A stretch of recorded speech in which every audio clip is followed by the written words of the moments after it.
All right, let's dive into one of the most explosive, chaotic, and world-changing events in all of history, the French Revolution. This is an epic story of liberty, terror, and ideas that would literally redraw the map of Europe.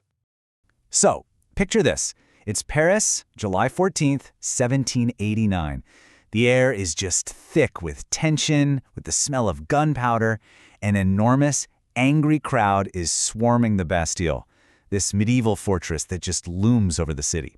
It was the ultimate symbol of the king's absolute power. Now, they were looking for weapons, but what they really found was the start of a revolution. The fall of the Bastille, that was the explosion, but the fuse had been burning for a long, long time. So the big question is, how does one of the most powerful kingdoms in Europe get to this breaking point? To get that, we got to rewind. So let's set the scene. We're talking about the old regime. That's the social and political system in France before everything kicked off in 1789. It was a world built on ancient privileges, on rigid traditions, and really on a foundation of deep, baked-in inequality. French society at the time was split into three distinct orders, or what they called estates. You can kind of think of them as the main characters in our story. At the very top, you have the first estate, the clergy. Right below them, the second estate, the nobility. And then there's the third estate, which was, well, basically everyone else. And this table, wow, it lays the inequality out so clearly. Just look at these numbers. The first and second estates, the clergy and nobility, they made up less than 3% of the entire population, yet they owned about 35% of the land. Now look at that last column, tax burden. See that word, exempt? They paid pretty much nothing. Meanwhile, the third estate, the other 97% of France, was stuck carrying the entire financial weight of the kingdom. And on top of this totally lopsided social structure, the kingdom was flat broke.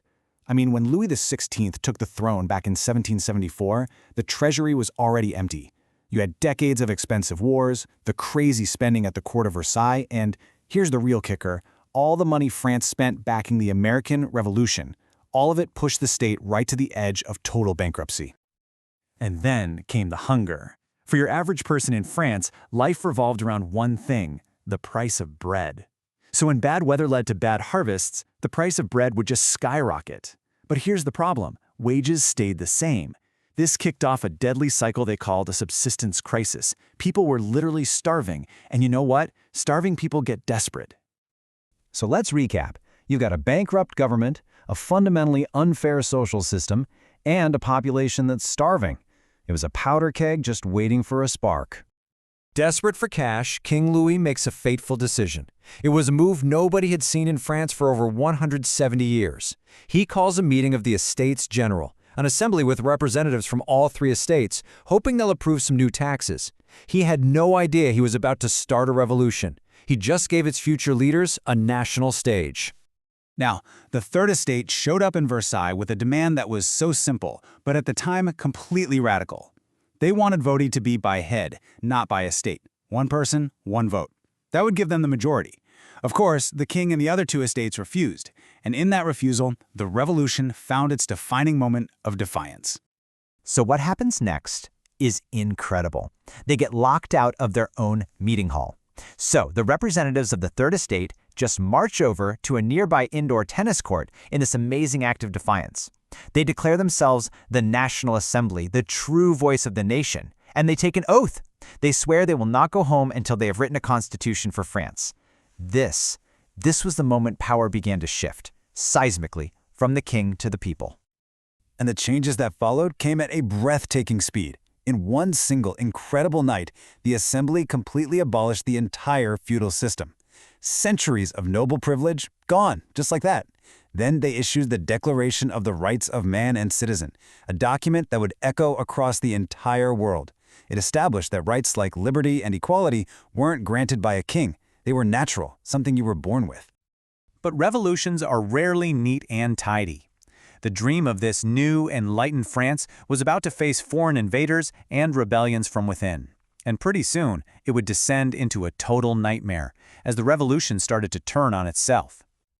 The new symbol of the revolution wasn't a flag or a song. It was a machine, the guillotine.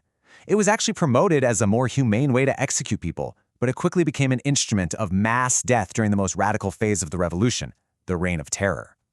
And this really shows you the deep, deep division among the revolutionaries themselves. On one side, you had guys like Camille Desmoulins, who saw liberty as happiness and justice. But on the other, you had the powerful Maximilien Robespierre, who argued that to save the Republic, you had to crush its enemies without any mercy. For Robespierre, terror was justice. Robespierre's vision won out. During the Reign of Terror, around 17,000 people were officially tried and executed by the guillotine. And that's not even counting the tens of thousands more who died in prison or were just killed without a trial. The revolution had become a complete bloodbath. And even as the revolution was shouting about universal rights, it didn't quite live up to its own ideals. The promise of liberty and equality, well, it wasn't for everyone. Think about it. The famous document was called the Declaration of the Rights of Man and Citizen. So what about women? An activist named Olympe de Gouges called them out on it. She rewrote the whole thing as the Declaration of the Rights of Woman. She argued, pretty logically, that if a woman had the right to be executed, she should have the right to vote. And for those radical ideas, they sent her to the guillotine. The same fight for rights was playing out in the French colonies, where the whole economy was built on the backs of enslaved people. In a really radical move, the government abolished slavery in 1794. But just 8 years later, Napoleon brought it back. Why? To protect powerful business interests. It turned out freedom could be given and it could be taken away. It wouldn't be until 1848 that slavery was finally abolished for good. So after all the chaos, the terror, and all the contradictions, what was left? What is the ultimate legacy of the French Revolution? Well, in the short term, all that political instability didn't lead to a stable republic. Instead, it led to the rise of a military dictator. Napoleon Bonaparte seized power, eventually crowned himself emperor, and plunged Europe right back into another series of massive wars. But here's the thing. Napoleon and all the kings that came after him, they couldn't destroy the ideas that were unleashed in 1789. The concepts of liberty, equality, and fraternity, those became the revolution's most powerful legacy. They would go on to inspire democratic movements and freedom struggles all over the world for the next 2 centuries. But to really get a feel for the revolution, you have to understand how they spread their ideas. And that brings us to our final challenge. See, in an age when most people couldn't read, symbols were everything. They were like political cartoons, the fastest way to communicate big ideas like freedom or tyranny. So take a look at this one, the broken chain. What revolutionary idea do you think it's supposed to represent? It stands for the act of becoming free, of shattering the chains of slavery and servitude. It's a simple, powerful image that shows how the revolution created a whole new visual language for politics, a language that, honestly, still speaks to us today.